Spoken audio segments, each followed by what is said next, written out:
What's your earliest memory? For years, mine was my third birthday. I could picture it with perfect clarity.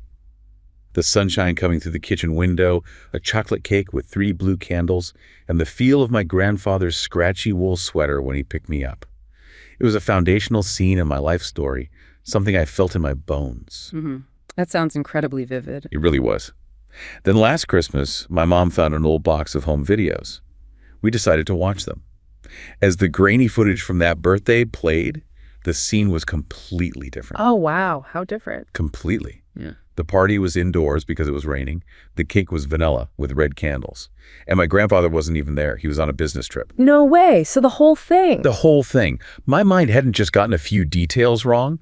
It had directed, shot, and edited an entirely new scene, casting a stand-in for my grandfather and changing the set design to fit a better mood. That feeling of absolute certainty I had, the vividness of the memory, it was for a film that had only ever played inside my own head. That's quite something. What truly unsettled me wasn't just that I was wrong. It was realizing that my brain had done this so seamlessly and then presented the fiction to me as fact for over 2 decades. Okay, let's unpack this. This vivid, deeply felt memory of mine was in fact a carefully constructed illusion. Makes you wonder, doesn't it? Absolutely. How much of what we remember is a faithful recording and how much is, well, a creative production? Today, we're diving deep into the profound implications of memory's reconstructive nature across vastly different domains. Yeah, it touches so many areas. We'll start by investigating its impact on something as critical as the reliability of eyewitness testimony in our criminal justice systems. Then we'll pivot to how psychological therapies, particularly those addressing trauma, integrate this dynamic view of memory, shifting away from the idea of it being a fixed record. A really important shift in therapy. And finally, we'll analyze the challenges this reconstructive nature poses for preserving our collective historical narratives in an increasingly digital age, especially with the rise of AI. Which brings a whole new set of questions. So if our own personal memories, like my birthday story, can be so easily reshaped, what does that mean for something as critical as eyewitness testimony in a courtroom? Right. When someone's freedom, or even their life, hangs in the balance, can we truly trust what someone says they remember? That's the million-dollar question, isn't it? And it's a really tough one. What's fascinating, or maybe alarming here, is that decades of research consistently show that both adults and children can be persuaded into believing and reporting events that never actually occurred. Persuaded, like talked into it. Exactly. Sometimes subtly, sometimes more directly through suggestive questioning. And once a suggested event is firmly believed, here's the critical challenge. False and true memories can become virtually indistinguishable. Indistinguishable? How? Well, not just to the individual experiencing them, they feel completely real, but even to seasoned forensic psychologists trying to assess them, it's incredibly difficult to tell them apart based on how the person describes the memory or how confident they seem. Wow, so confidence isn't a good guide. Not reliably, no. Someone can be completely confident about a memory that's entirely false. This poses a monumental problem for judicial decision-making, obviously. Imagine a child, for instance, who, due to repeated, often well-intentioned but suggestive questioning from family, therapists, or even law enforcement, comes to genuinely believe and recount an event that never happened. Right, they might pick up on subtle cues or just want to please the questioner. Precisely. The interrogator might be convinced something occurred based on general behavioral changes in the child, like nightmares, maybe bedwetting, but these aren't concrete evidence of that specific event. The memory itself, however vivid it becomes through this process, might be entirely manufactured, a product of suggestion. Okay, so how does this actually happen? How do researchers even study this, creating false memories in a lab? Yeah, it sounds a bit unnerving, but it's crucial for understanding the mechanisms. Researchers have spent years in laboratories successfully generating these false memories under controlled conditions. One of the earliest and most impactful findings is what's called the misinformation effect. Misinformation effect. Okay. Its core mechanism is surprisingly simple, yet incredibly powerful. You introduce misleading details after an event has happened. So after the fact, almost like planting a tiny seed of doubt or a wrong detail later on. Precisely. Exactly. For example, participants might watch a video of a traffic accident. Pretty straightforward. Later, maybe a day later, maybe an hour, they're given a narrative description of the accident, or maybe a questionnaire asking about it. But woven into that narrative or questionnaire is a subtle, misleading detail. Like what? Perhaps it refers to a yield sign at the intersection, when the original video clearly showed a stop sign. Ah, okay. A small change. Seems small, right? But the impact is profound. On a subsequent recognition test, where they might be shown pictures of a stop sign and a yield sign and asked which they saw, participants in the misleading condition frequently select the incorrect item, the yield sign in this case. So they actually remember seeing the yield sign. They report remembering it. And what's more, they often demonstrate they are simply unable to access the original accurate details they perceived. It's like the misinformation overwrites or obscures the original memory trace. That's worrying. It is. And what's truly alarming is that when we measure other things, like how confident they are in their memory, are you sure you saw a yield sign? Or how quickly they respond? Or even if they can point to the source of the memory meaning, can they say where they learned that detail from the video or the later description? None of these measures reliably discriminate between the actual true details and the subtly suggested misleading ones once that misleading detail has been accepted into their memory. So they're confident, they're quick, and they think they saw it in the original video. Often, yes. It's a powerful demonstration of how easily external suggestion can alter our internal recollections without us even realizing it's happened. Okay, that's one way. What else? Another powerful demonstration of how our minds can create false memories is the Diess-Roediger-McDermott paradigm, or DRM for short. DRM. This one is quite clever. It works differently. Participants are presented with lists of words. Each list contains words that are all semantically related by meaning to a single non-presented word. We call this the critical lure. So if you say bed, rest, tired, dream, the critical lure would be sleep, even though you never actually said sleep. Exactly. You're getting it. Perfect example. Or the list might be candy, sugar, chocolate, taste, sweet, bitter, good, heart, cake, pie. And the missing word is sweet. Right. The word sweet is never actually presented in the list they hear or read. Yet what happens is striking and very consistent. Participants often spontaneously recall or recognize the critical lure, like sweet, with remarkable certainty. They recall it, as in they think they heard it. Yes, they often report hearing it. They might even provide vivid details about it, claiming they remember the specific voice that pronounced the false word, or confidently stating they remember it, not just that they think it was there. They use specific phenomenological judgments. Wait, phenomenological judgments. What does that mean in this context? Like how it felt to remember it? Good question. Yeah, essentially. That just means whether they genuinely remember the item, feeling like they can mentally relive the experience of hearing it, perhaps recalling the voice, the moment, the context, or if they simply know it was there as a fact without that vivid conscious recollection. It's the difference between, I remember hearing sweet, and I know sweet must have been on the list because all the other words were related to it. Okay. The unsettling part is, in the DRM paradigm, people often report remembering the critical lure, complete with those vivid internal details. False recognition rates, incorrectly saying they saw or heard the lure in some conditions, can reach as high as 80%. 80%, that's huge. Why does that happen? Well, the analysis reveals that individuals seem unable to realize the item was self-suggested due to semantic activation during the list presentation. Hearing all those related words, candy, sugar, chocolate, strongly activates the concept of sweet in their minds. Their brains make that internal connection so strongly that they then mistakenly attribute it to an external experience, as if they actually heard it. So the brain fills in the gap based on the theme. Precisely. It shows how our brains are constantly making connections and associations, which is usually helpful, but sometimes we misattribute where those connections came from. We think we experienced something when really our brain just generated it internally. Okay, so misinformation injects false details. DRM makes us remember related things we didn't experience any other way. Yes. Then we have the event implantation paradigm. This takes the concept of false memory even further, attempting to implant an entire plausible false event into a person's memory.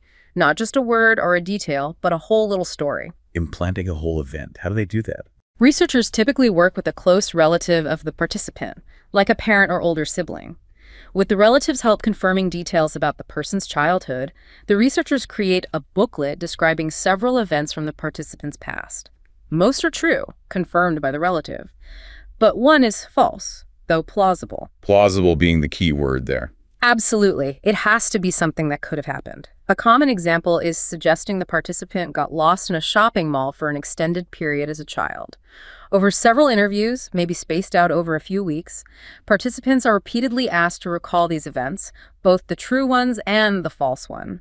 They're often encouraged to use mental imagery to really try and picture the event, to flesh out the details. So they're actively encouraged to visualize something that didn't happen. That sounds incredibly powerful. It is, and the impact is quite profound. Even without heavy suggestion, approximately 15% of adults and 25% of children spontaneously come to remember the false event in detail, sometimes adding their own embellishment. 15 to 25%. Just from suggestion. Yes. But when suggestive techniques, like that mental imagery you mentioned, or being told other people remember it, are actively used, these figures can jump significantly over 35% for adults and up to 60% for children in some studies. 60% for kids, wow. Yeah. Once participants construct a detailed narrative for a false event, maybe picturing the stores, the feeling of panic, the relief of being found complete with sensory details and emotional content, they often become utterly unable to discern it from a real experience. Their minds have, just like in your birthday memory example, directed, shot, and edited an elaborate fiction and presented it back to them as undeniable fact. It really highlights how our minds are not passive recorders, but active constructors of our personal histories, doesn't it? Absolutely. Constantly editing, updating, sometimes inventing. That's incredibly unsettling, especially thinking about the courtroom again. So if our memories can be so easily manipulated or self-generated, what about the brain itself? Can't neuroscience, with all its fancy scans and measurements, tell us definitively if a memory is true or false? Can our brains give us a unique signature for the truth? That's been a major avenue of research, a kind of holy grail, if you will.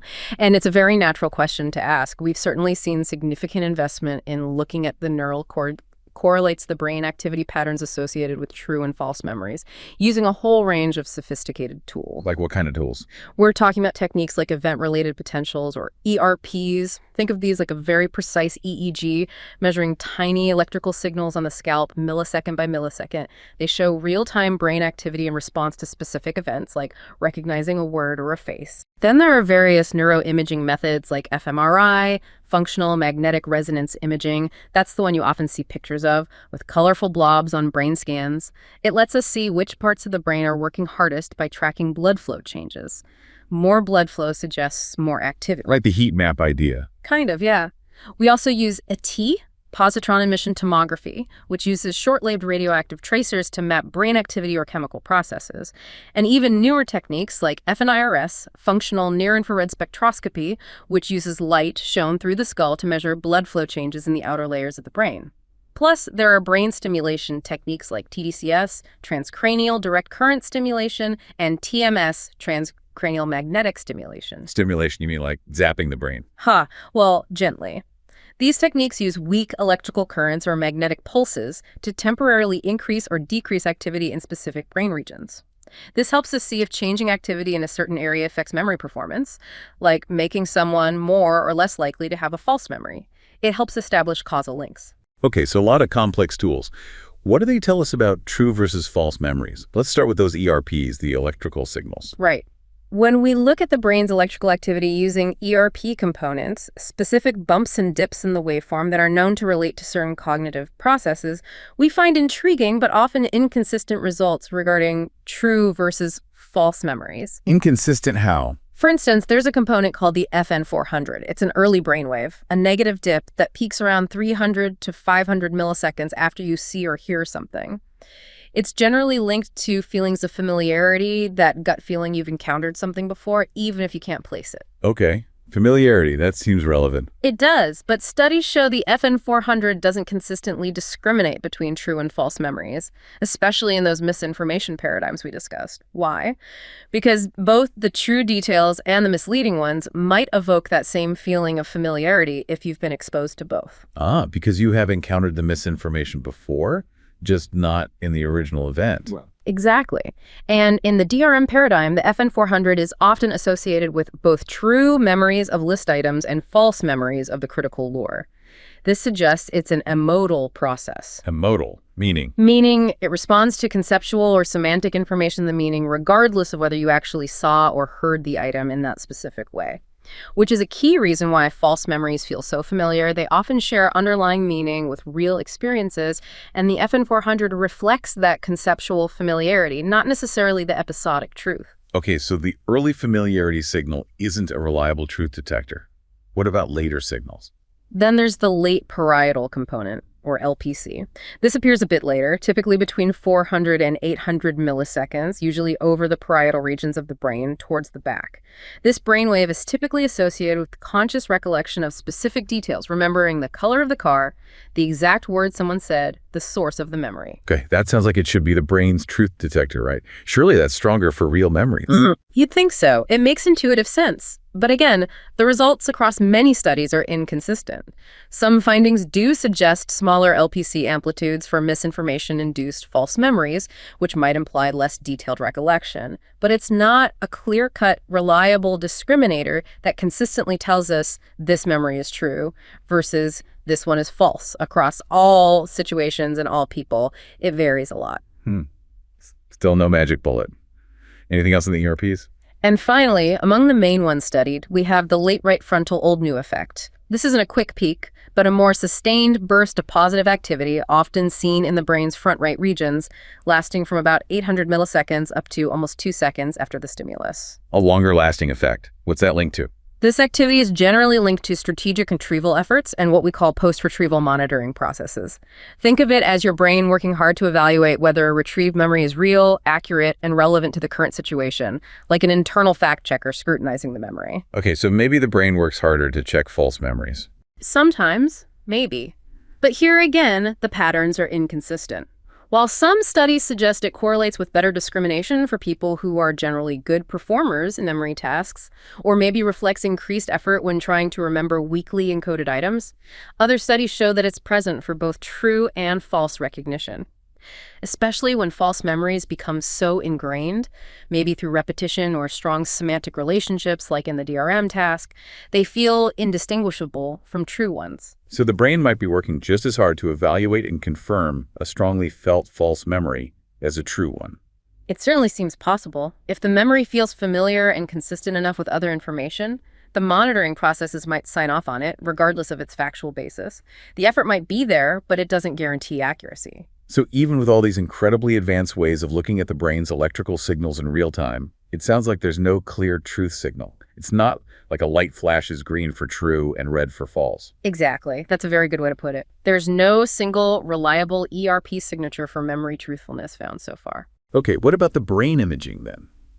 fMRI, PET scans showing where in the brain things are happening. Does that give us clearer answers? Well, when we move on to neuroimaging studies like fMRI and PT, which show us which brain areas are active by tracking blood flow or metabolism, we find something quite striking. A massive overlap in brain activity between true and false memories. Overlap, so the same parts of the brain light up. To a large extent, yes. We see extensive similar activity in bilateral frontal regions, the front parts of the brain involved in planning and monitoring, and parietal regions, which we already mentioned, are involved in recollection. Also, areas like the caudate, which is involved in learning, the insula, related to internal feelings, the lateral temporal cortex, involved in processing meaning, and crucially, core structures within the medial temporal lobe, MTL. The MTL that includes the hippocampus, right? Yeah. The famous memory structure. Exactly. The hippocampus and the surrounding parahippocampal gyrus, these are absolutely critical for forming and retrieving episodic and autobiographical memories. The fact that they are often similarly active for both true and false memories is really telling. What does it tell us?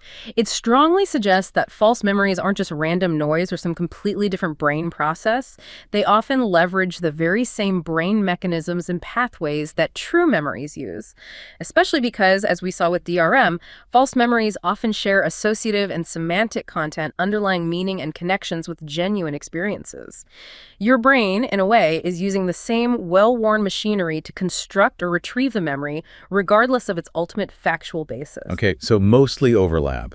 But are there any differences, anything at all, that tends to distinguish true from false in brain scans? Yes, there are some subtle but potentially important differences in brain activity that researchers have identified, even if they don't provide that perfect truth detector we wish we had. Like? For instance, primary sensory cortices, The parts of the brain that first process incoming sensory information, like the visual cortex for sight or the auditory cortex for sound, tend to show more activity for true memories. That makes sense. If you actually saw it, the seeing part of your brain might reactivate more strongly when you remember it. Exactly. It reflects the retrieval of specific perceptual details tied to the original experience. Within the MTL, the story gets a bit more complex. While the anterior or front part of the hippocampus often shows similar activation for both true and false memories, the posterior or back part of the parahippocampal gyrus often shows greater activity for true memories. Why the difference there? The thinking is that the posterior parahippocampal gyrus is more involved in retrieving specific sensory and contextual information, the where and when, and the sensory flavor of the memory, which gives true memories their characteristic richness and detail. False memories might lack some of that specific grounding. Interesting. Any other areas? Yes, activity in the left anterior temporal lobe, ATL, an area involved in semantic processing and understanding concepts, can actually predict false recognition due to semantic similarity. It's as if this area, by activating strongly for related concepts like sweet, when you heard candy, sugar, helps create the feeling of a false memory.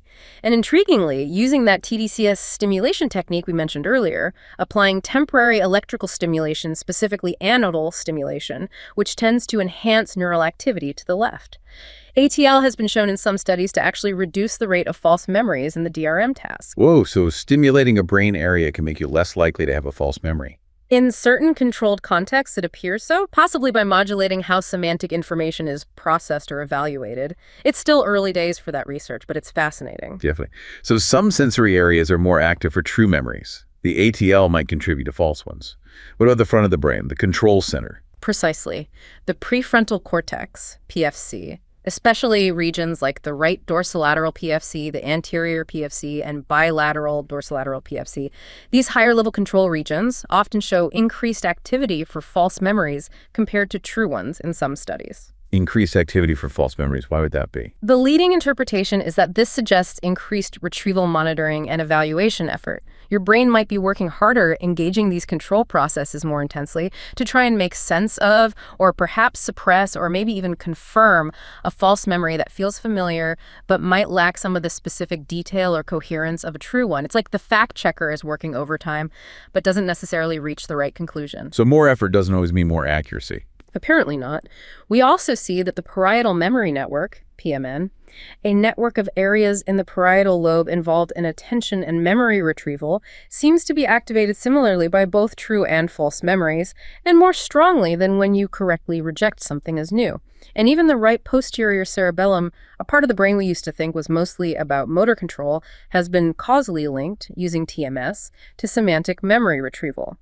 Disrupting it can affect our ability to discriminate those critical lures in the DRM paradigm based on their semantic association. The cerebellum. That's unexpected. It shows how distributed memory processes really are.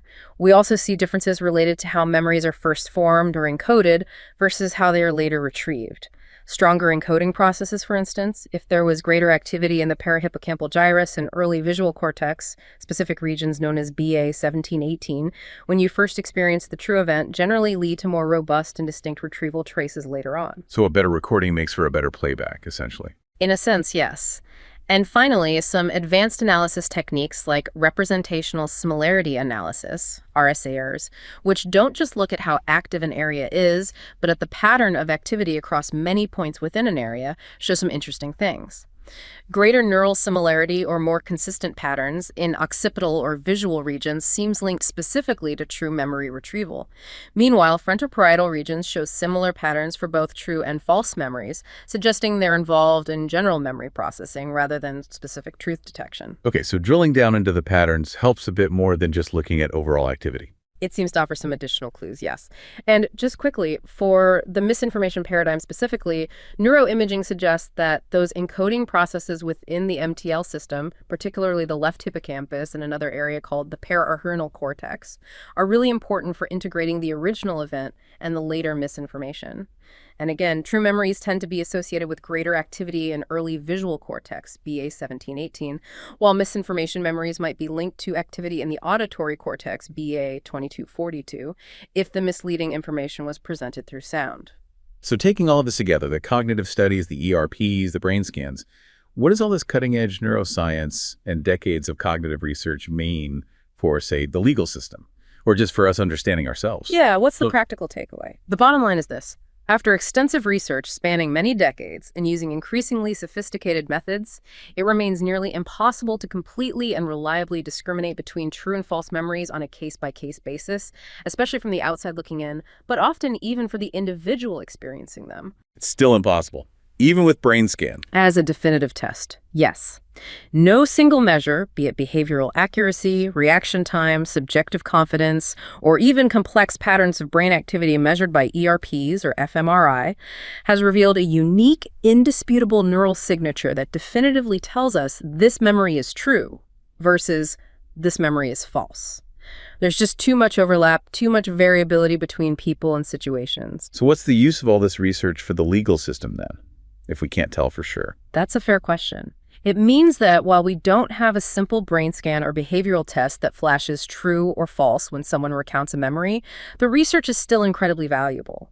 It tells us about the conditions under which memories are likely to be reliable or unreliable. So rigorous hypothesis testing, based on the scientific knowledge we've gained about memory's reconstructive nature, about suggestibility, about how misinformation works, that is absolutely crucial for analyzing statements in forensic settings. So it's less about judging the memory itself and more about understanding the circumstances surrounding it. Exactly. It's about understanding the processes.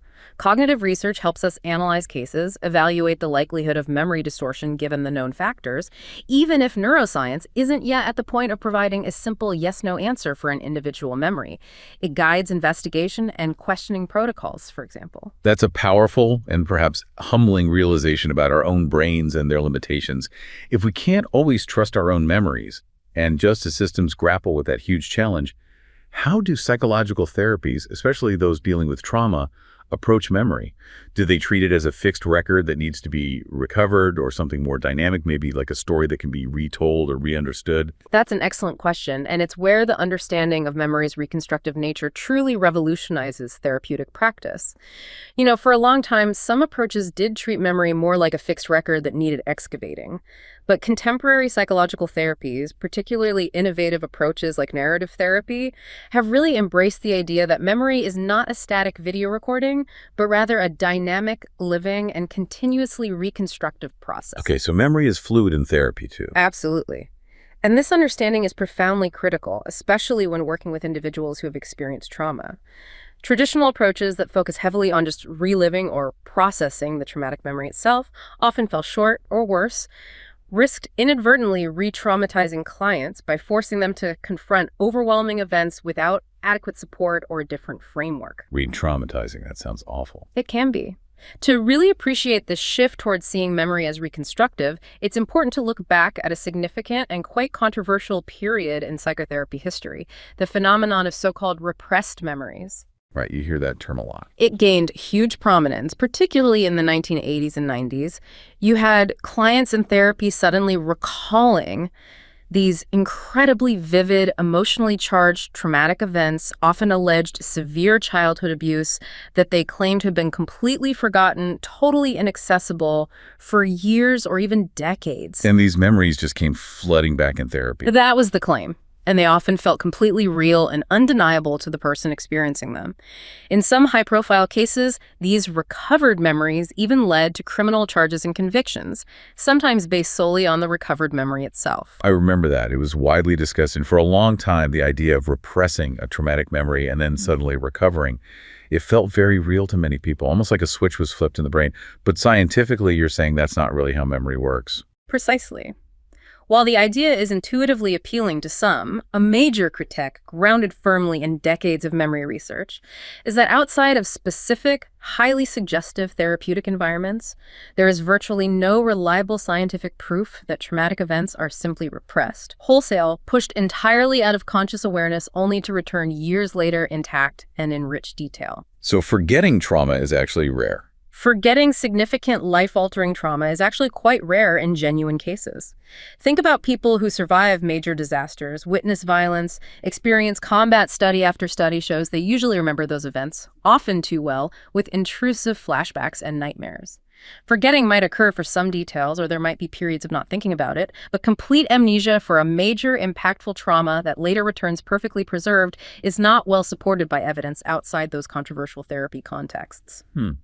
What else casts doubt on those recovered memories? Well, several things. These recovered memories often contradicted established understandings of child development and memory.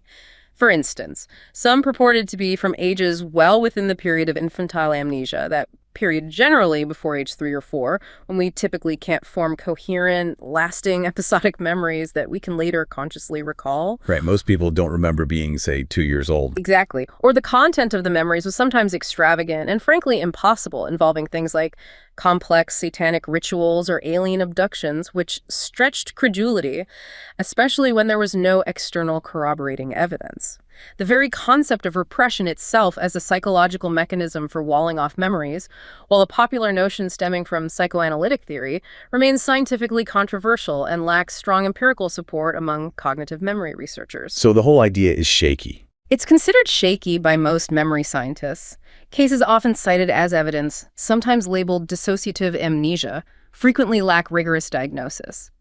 They can be confounded by other factors like organic brain issues, ordinary forgetting, or reluctance to talk about something painful, rather than a true inability to access the memory due to repression.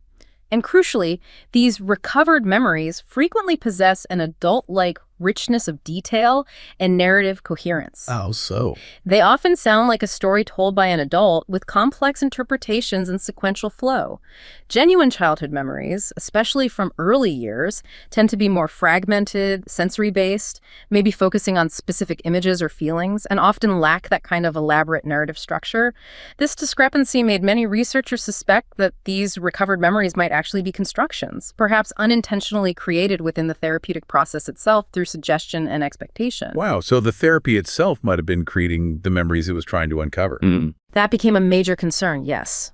That highly suggestive techniques might inadvertently lead vulnerable individuals to construct convincing, but ultimately false, memories of trauma. Okay, so if that memory recovery model is problematic, how do newer therapies, like the narrative therapy you mentioned, approach trauma and memory differently? So rather than attempting to recover potentially false or highly distressing memories in that old way, contemporary therapies like narrative therapy pivot to a profoundly different approach. The core principle is that direct efforts to just revisit the trauma narrative over and over can be unproductive or even hazardous, as we said, risking re-traumatization. So what's the focus instead? Instead, the primary therapeutic task is seen as reinvigorating what we call the sense of myself. This isn't just self-esteem, it's more fundamental.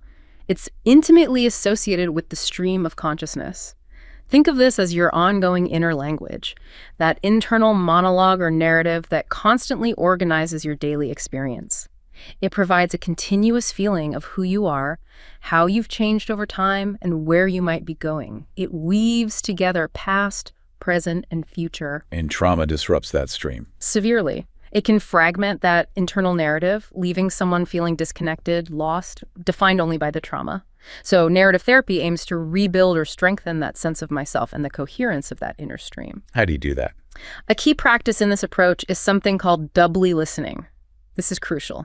Therapists don't just listen to the story of trauma itself, the problem story.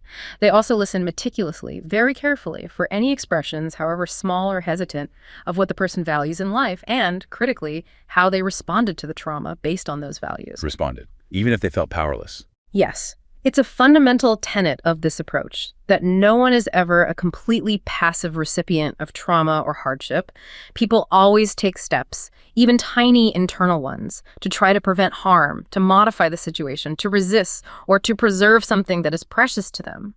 Even if these responses seem insignificant from the outside, or are diminished or disqualified by the overwhelming nature of the trauma itself, I didn't do enough, it didn't work, they represent acts of agency rooted in the person's values. So it's about finding those hidden acts of agency, the spark of resistance or assertion of values, even in the most devastating situations, and then building on that. Exactly right. It might be something as subtle as mentally refusing to believe something abusive being said, or protecting a younger sibling, or holding on to a cherished hope.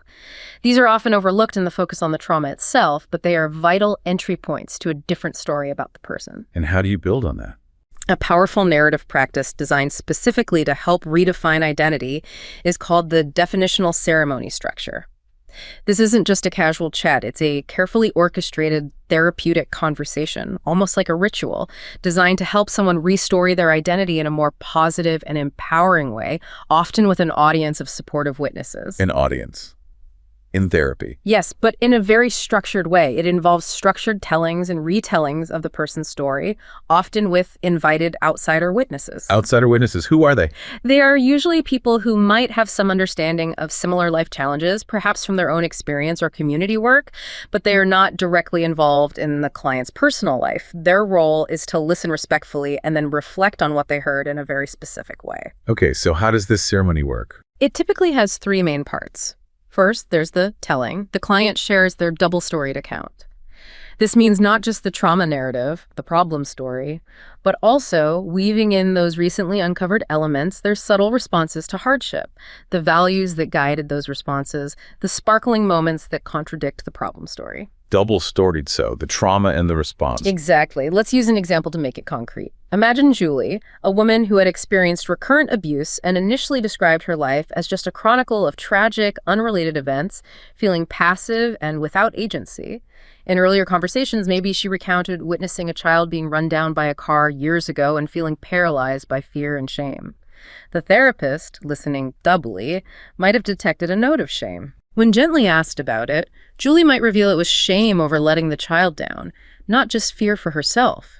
And through further conversation, she might articulate her deep value for children's lives, perhaps even saying something like, "There isn't anything in life that's worth much, but children's lives, that's different." This statement reveals a core value, a personal ethic that was present even amidst the trauma and shame. That becomes part of her telling in the ceremony. So she tells both parts of the story. Then what? Second is the retelling of the telling by the outsider witnesses. The audience, these witnesses, listens intently to Julie's double-storied account without participating directly. Afterwards, the therapist interviews the witnesses one by one in front of Julie, and the key here is that the therapist explicitly asks them for resonant responses, not for empathy, "I feel sorry for you," not advice, "You should do this," and not praise, "You're so strong." No advice or praise, why not? Because those can sometimes feel minimizing or put the focus back on the witness. Instead, the interview is carefully shaped by 4 specific categories of inquiry, designed to reflect the client's experience back to them in a validating way. What are the 4 categories? 1. Particularities of expressions. The therapist asks the witness, what specific phrases, images, or moments from Julie's story particularly caught your attention, stood out to you, or resonated with you? For Julie's story, a witness might say, "What really struck me was when Julie described feeling paralyzed, but then also how strongly she expressed her value for children's lives, especially that phrase, children's lives, that's different." Okay, focusing on specifics. 2. Images of identity. Based on what you heard, what did Julie's story suggest to you about her as a person? What image of her identity came to mind? Witnesses might respond with images like, "I saw someone who is deeply caring, a protective adult, someone with a strong sense of justice for the vulnerable, someone who desires to go the extra mile." This helps Julie see herself through an external, positive, and affirming lens, reflecting qualities she might have lost sight of. Seeing herself reflected positively. Makes sense. 3. Embodying their interest. This is crucial because it makes the witness's interest feel personal and authentic, not just polite. The therapist asks the witness, why did your own life, your own experiences or values cause you to be interested in this particular aspect of Julie's story? How does it connect to something important to you? So the witness connects it to their own life. Yes. For instance, one witness might reflect on the value they place on their own children and what they would do to protect them. Another might recall a specific caring adult from their own past who embodied similar values of protection.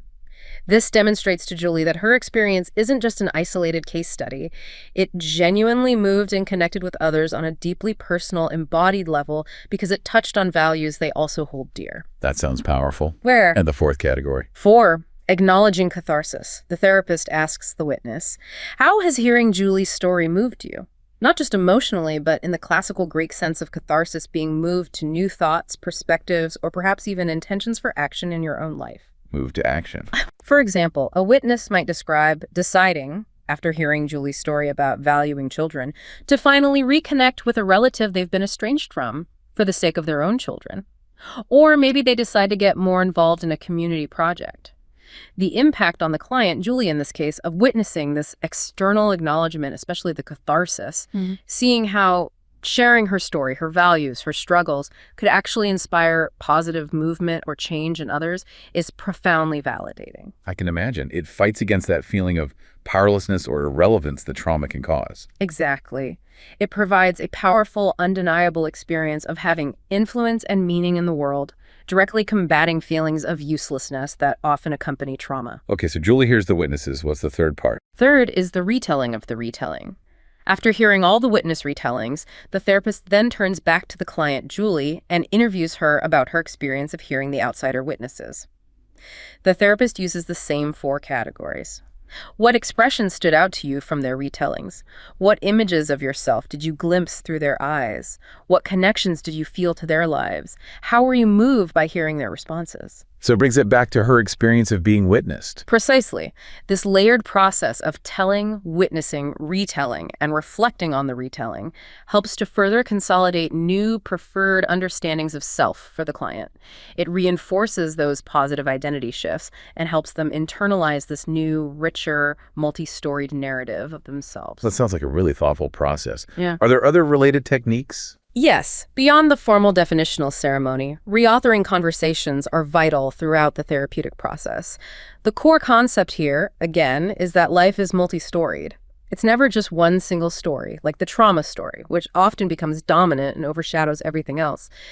Narrative therapy aims to scaffold access to neglected alternative storylines, particularly those containing what are called sparkling events. Sparkling events? Yes, those moments, actions, or thoughts from the person's past or present that contradict the dominant problem story but have been overlooked, dismissed, or forgotten. They sparkle because they represent possibilities for a different narrative. Okay, and how do you connect these to identity? Narrative therapists think about stories as having 2 landscapes. There's the landscape of action, the sequence of events, what actually happened, who did what, when, where. And there's a landscape of identity or consciousness, the conclusions we draw about motives, values, beliefs, character, intentions, hopes, and dreams that we infer from those actions. Action and meaning, basically. Exactly.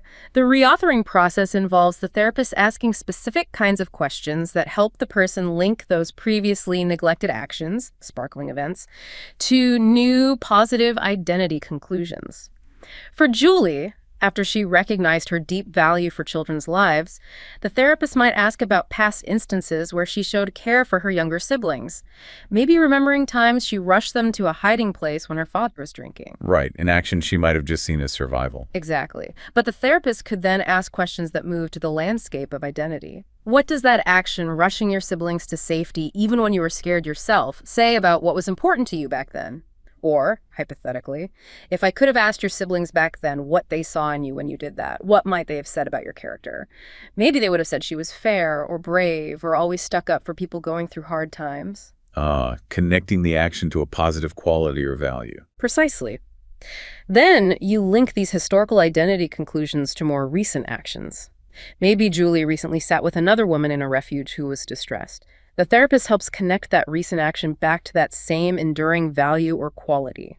So this commitment to sticking up for people going through hard times, the same commitment we saw when you protected your siblings, was that present when you sat with that woman last week. This iterative process, linking past actions to values and values to present actions, regenerates a coherent sense of myself with continuity across one's history, directly contradicting those negative self-conclusions, I'm useless, I'm damaged, derived from the trauma story.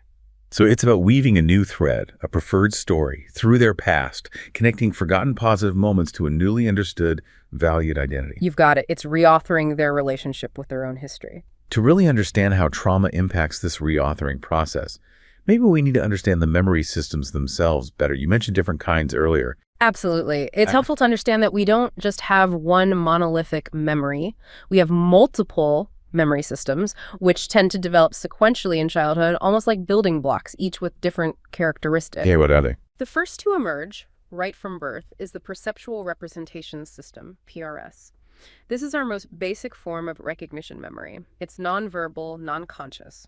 Think of an infant recognizing their mother's voice or face or familiar shapes within the first week of life. It registers patterns. Next comes procedural memory. This develops in the first year. It's our recall memory for skills, habits, and routines, knowing how. It's also largely non-conscious and initially nonverbal. Think of an infant remembering how to reach for toys in a specific cupboard, or later, learning to walk or ride a bike.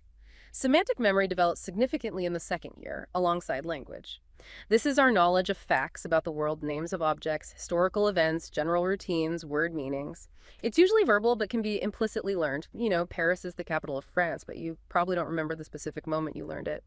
This system is sometimes described as providing the language of coping during stress, relying on known facts or procedures. Around age 3, children develop episodic memory. This is the ability to consciously recall specific personal episodes from their recent past, tied to a time and place. These memories are verbal and explicit conscious, allowing a child to say, "I remember when we went to the zoo yesterday."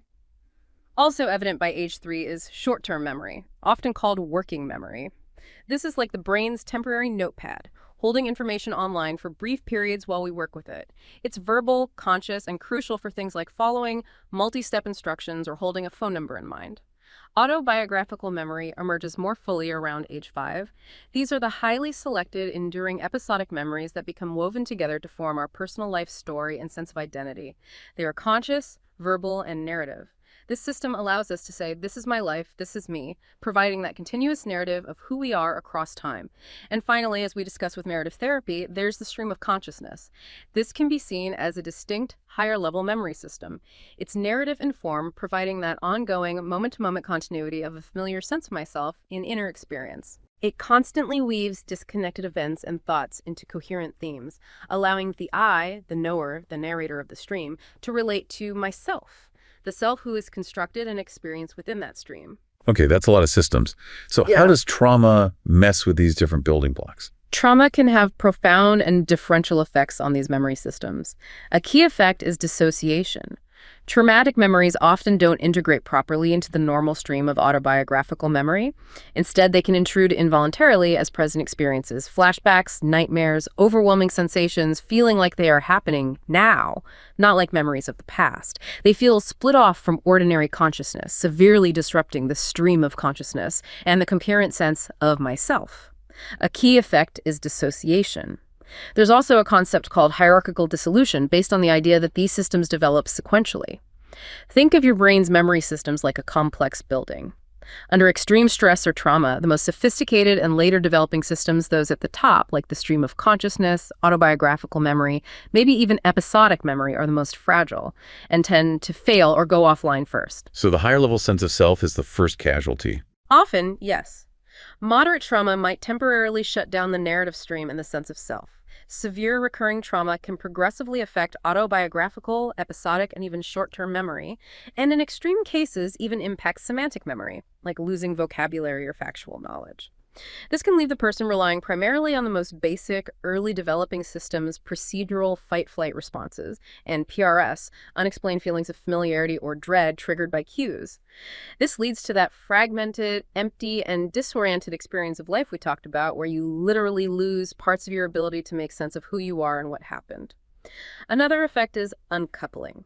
Trauma can disrupt or dissolve what's sometimes called the doubling of consciousness, that essential relationship between the I, the part of you that observes and knows, and the me or myself, the part of you that is the subject of experience in the story. When this link breaks down, you lose that crucial vantage point to understand current traumatic intrusions as memories coming from the past. You lose the ability to put the traumatic memory into historical context, significantly reducing your capacity to evaluate and monitor your own experiences objectively. Trauma also profoundly shapes meaning and devaluation. It often creates deeply negative, seemingly unassailable meanings about one's identity core beliefs like, I am damaged, I am worthless, I am fundamentally unsafe, I am unlovable. These negative conclusions can become split off from the person's preferred narrative of self and become highly resistant to revision by other positive life experiences. Furthermore, trauma often deeply devalues or disconnects the person from what they hold precious, their values, hopes, relationships, leading to feelings of being broken or disabled, and a loss of connection to their own guiding principles. And finally, when the stream of consciousness is severely impacted, life can be experienced as a chronicle. Just a fragmented, flat, sometimes described as dead, sequence of disconnected events rather than an ongoing, meaningful story. There's a profound lack of coherence, inner reality, or sense of personal agency. It feels like just one bad thing happening after another without a connecting thread of me making sense of it or moving through it. That paints a really bleak picture of trauma's impact on our very sense of self and time. So the therapeutic challenge must be immense.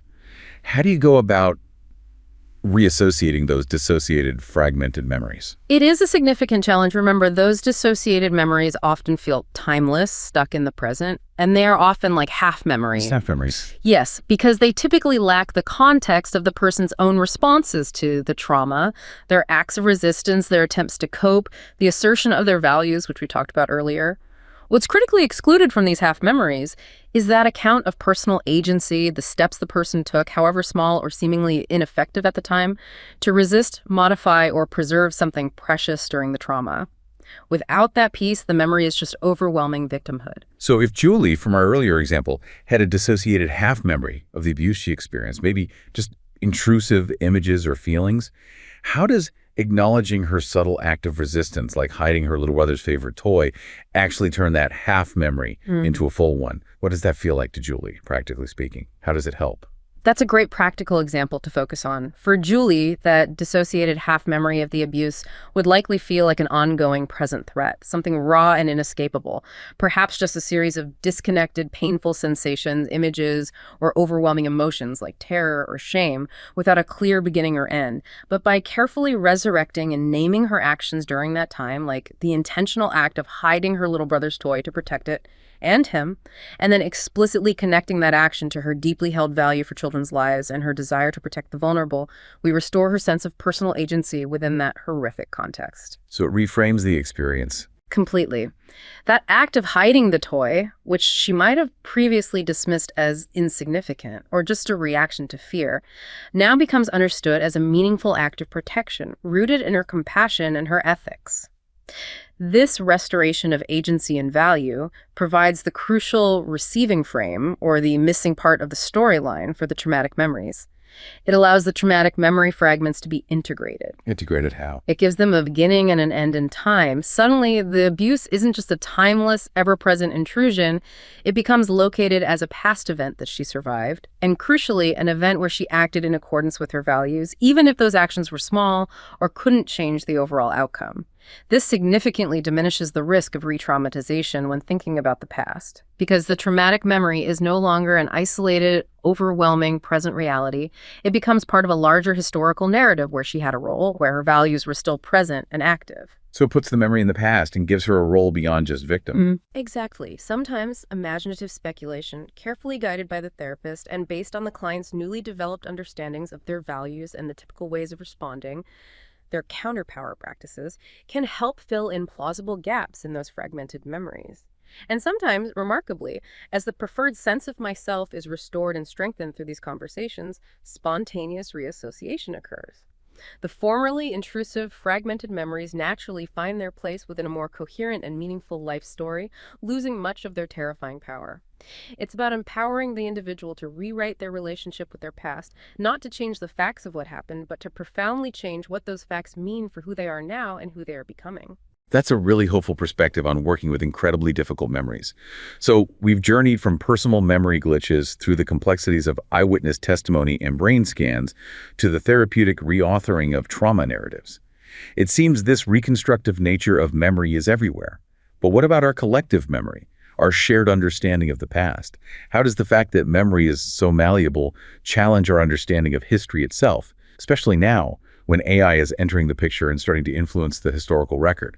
That's a crucial next step in this deep dive, because you're absolutely right. If individual memories are inherently fluid, suggestible, and reconstructive, we absolutely have to ask, how does this affect our collective memory? How do we ensure the accurate preservation of historical narratives and the formation of a reasonably stable societal memory in an age where information spreads instantly and can be easily manipulated, especially digitally? The advent of artificial intelligence introduces both incredible potential for seeking historical truth and, simultaneously, profound and complex ethical challenges to our very understanding of the past. AI and history. That sounds like a complicated mix. It is. AI's evolving role in historical discourse presents a fascinating dual reality. On one hand, there's immense promise.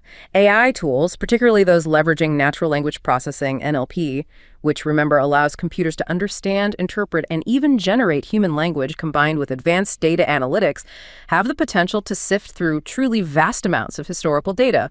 We're talking millions of documents, photographs, audio recordings, digitized artifacts, far more than any human historian could process in a lifetime. So AI could help us find patterns or information we'd otherwise miss. Potentially, yes.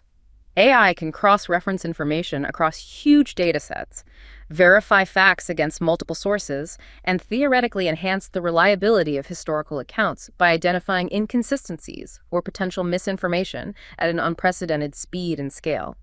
Imagine an AI analyzing thousands of eyewitness accounts from a single historical event, flagging common themes, pointing out contradictions, maybe even identifying potential biases in individual accounts. It could trace the provenance of information, highlight alterations made to texts over time, and process these colossal data sets much faster than human researchers ever could.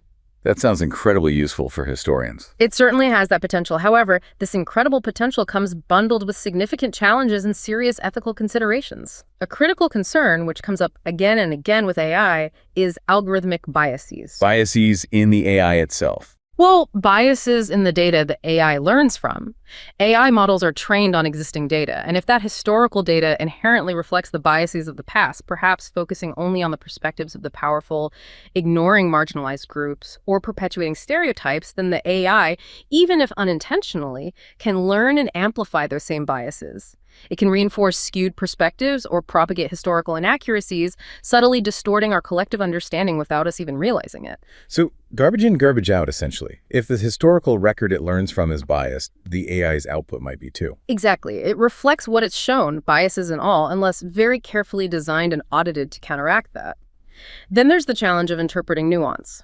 History isn't just a sequence of dates and facts. It's a deeply complex tapestry woven with cultural assumptions, social dynamics, political undercurrents, humor emotions, unspoken motivations, and constantly evolving societal norms. Current AI systems, despite their processing power, often struggle to fully grasp these deep human elements or the subtleties of political context. They might miss the irony or the cultural meaning behind an action. Precisely. They might miss the deeper significance of events or fail to understand the varied experiences and perspectives of different groups within a historical period. This requires a level of contextual understanding, empathy, and critical interpretation that goes far beyond purely data-driven pattern recognition. That makes sense. History isn't just data. And the dynamic nature of history itself poses another hurdle. Our understanding of history is never truly finished or set in stone. It's constantly subject to revision and reinterpretation based on new archaeological discoveries, newly uncovered documents, or shifts in societal values that cause us to look at past events through a different ethical or cultural lens. Think about how views on colonialism or civil rights have evolved. An AI, largely reliant on its initial training data and fixed algorithms, may struggle to adapt to these evolving perspectives. It could potentially present a static or outdated view of the past, even as human historical understanding continues to progress and deepen. So the AI might get stuck in the past interpretation of the past. That's a real risk if it's not continuously updated and its interpretations aren't critically evaluated by human experts. And this leads to fundamental questions about ethical oversight.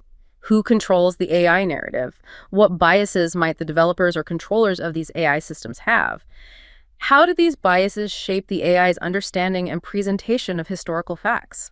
Ensuring transparency in how AI history tools work and establishing clear lines of accountability is absolutely critical. Have there been real-world examples of these problems already? Unfortunately, yes. An illustrative example that touched on several of these pitfalls, algorithmic bias, misrepresentation, and the erosion of trust, was the recent Google's Gemini controversy.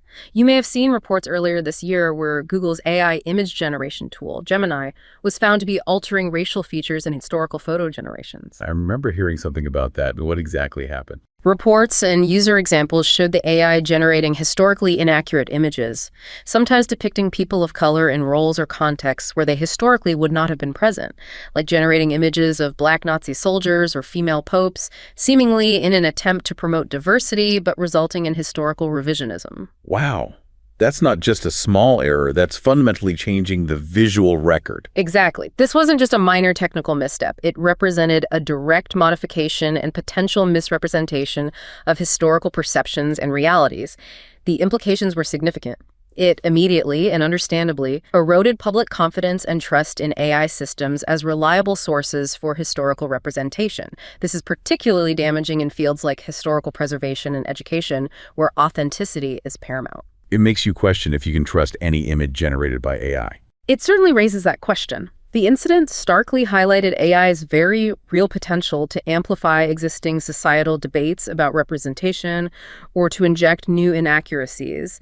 If its inputs are flawed, its programming overly simplistic, or its outputs are not carefully monitored and critically cross-referenced against actual historical evidence, it really underscored the urgent need for AI development in this space to integrate deep cultural and historical sensitivity. This requires meaningful input not just from technologists focused on algorithms and data, but crucially from historians, anthropologists, sociologists, and cultural experts who truly understand the nuances and complexities of the past. So it needs human expertise guiding the machine. Absolutely. Technology alone isn't enough. Compounding these challenges related to bias and accuracy is the rapidly growing threat of deepfake. Oh, yes, those fake videos and images. Exactly. These are increasingly sophisticated AI-generated videos, images, and even audio recordings that convincingly depict events that never happen, or real individuals saying or doing things they never did. They can be incredibly realistic, making them very difficult to detect. How do they threaten history specifically? The risk to historical integrity is immense. Deepfakes threaten to distort our collective memory on a massive scale. Imagine fake videos documenting historical events differently, or putting false words into the mouths of historical figures to support a particular modern agenda. They could be used to rewrite or completely falsify historical events, creating fictitious narratives that could easily be mistaken for genuine historical fact, especially if they spread widely online. Distinguishing between real historical footage or images and fabricated deepfake content is becoming extremely challenging, even for experts armed with advanced detection tools. It sounds like a constant battle. It really is. It's often described as an ongoing technological arms race. As deepfake generation technology becomes more sophisticated and accessible, so must the AI-powered detection tools designed to identify them. This demands continuous research and constant vigilance from a technical standpoint. But technology alone won't solve it. We also need widespread public education about the existence and capabilities of deepfakes, fostering critical media literacy skills across society to help everyone scrutinize digital content more effectively and question the provenance of historical information they encounter online. So we all need to become better digital detectives. In a way, yes. Despite all these formidable challenges, though, it's important not to lose sight of the potential positives, especially in AI and education. Teaching history with accuracy. How can AI help teach history better, despite the risks? Well, used carefully and ethically, AI can help create incredibly comprehensive and nuanced historical content. By analyzing vast historical data from countless sources, texts, documents, artifacts, oral histories from diverse cultures, AI could help synthesize information and present multiple perspectives on historical events, potentially offering a richer understanding than traditional textbooks alone. And maybe make it more engaging. Yes, it can potentially personalize learning experiences, adapting to individual student needs, interests, and learning styles, making history more engaging and accessible. AI can also be a powerful tool for educators in debunking historical myths and common misinformation by rapidly cross-referencing claims against multiple reliable sources. And as technology develops, AI-driven virtual reality, VR, or augmented reality, AR, could offer incredibly immersive experiences, transporting students virtually to different historical eras or sites, allowing for powerful experiential learning. Imagine walking through ancient Rome or witnessing a key historical event unfold around you. That sounds amazing. It really does. AI could also help promote inclusivity in history education by providing easier access to diverse historical perspectives, including those from marginalized or underrepresented groups whose voices might have been silenced or ignored in traditional historical accounts. But the ethical concerns remain, right? Accuracy, bias, privacy. Absolutely paramount. Ensuring the factual accuracy of AI-generated historical content, protecting student data privacy when using personalized learning tools, and actively preventing algorithmic bias in the educational materials presented are non-negotiable ethical imperatives. Yeah. Responsible implementation is key. So looking ahead, what's the likely future of AI in historical preservation and understanding? Where's this heading? We can certainly anticipate advancements. We'll likely see more sophisticated algorithms capable of deeper contextual understanding, better able to grasp those cultural, social, and temporal nuances needed to provide truly comprehensive and sensitive historical views. AI will almost certainly play a bigger role in digital preservation and restoration efforts. Imagine AI helping to digitally reconstruct damaged ancient artifacts from fragments, deciphering faded or unreadable ancient texts at scale, or even uncovering hidden details invisible to the naked eye in old photographs, paintings, or documents through advanced image analysis. Uncovering hidden history through AI. Potentially, yes. Yeah. And we also expect more interactive and immersive educational tools, as we mentioned, potentially revolutionizing how history is taught and experienced, moving beyond rote memorization towards deeper engagement and critical thinking.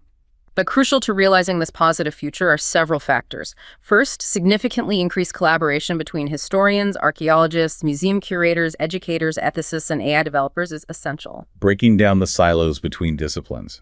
Exactly. We need interdisciplinary teams working together from the start. Second, a constant focus on the responsible use of technology to maintain authenticity and integrity is vital. We need standards and best practices for using AI in historical contexts. And third, we must remain sharply focused on the ethical implications of AI-generated interpretations of the past, ensuring transparency and accountability. Initiatives like Mirror Shield, which you mentioned earlier, are research projects specifically designed to develop AI tools to detect and counteract disinformation and bias in digital historical content, demonstrate how this kind of interdisciplinary collaboration can lead to the more accurate, ethical, and responsible handling of historical data in the digital age. So it's a path that requires careful navigation, blending technological power with deep humanistic understanding and ethical foresight. Precisely. Ultimately, what we've really seen today, woven through all these different threads, whether we're talking about a very personal memory of a childhood birthday, a high-stakes witness account in a courtroom, a deeply personal therapeutic journey of reauthoring one's life, or the grand, complex narratives of our collective history, is that memory is rarely, if ever, a simple, passive recording. It's a living, breathing, continuously reconstructed process. Yeah, it's definitely not like a video camera in our heads. It's a process shaped by so many internal factors, our beliefs, our emotions, but also by external influences, suggestions, social context, and now, increasingly, by the very technological tools we create, supposedly to help us remember and understand. In essence, across all these fascinating areas we've explored, from the individual brain scan right up to collective history, we've found that it's almost impossible to reliably discriminate between true and false memories on a simple case-by-case basis just by looking at the memory itself. But the rigorous analysis offered by cognitive research, the kind of scientific understanding of memory's mechanisms and fallibilities that we've discussed today, does give us a powerful pathway. It helps us understand the complexities, evaluate the risks, and navigate the challenges in each unique situation, guiding our understanding and our applications of memory in the real world.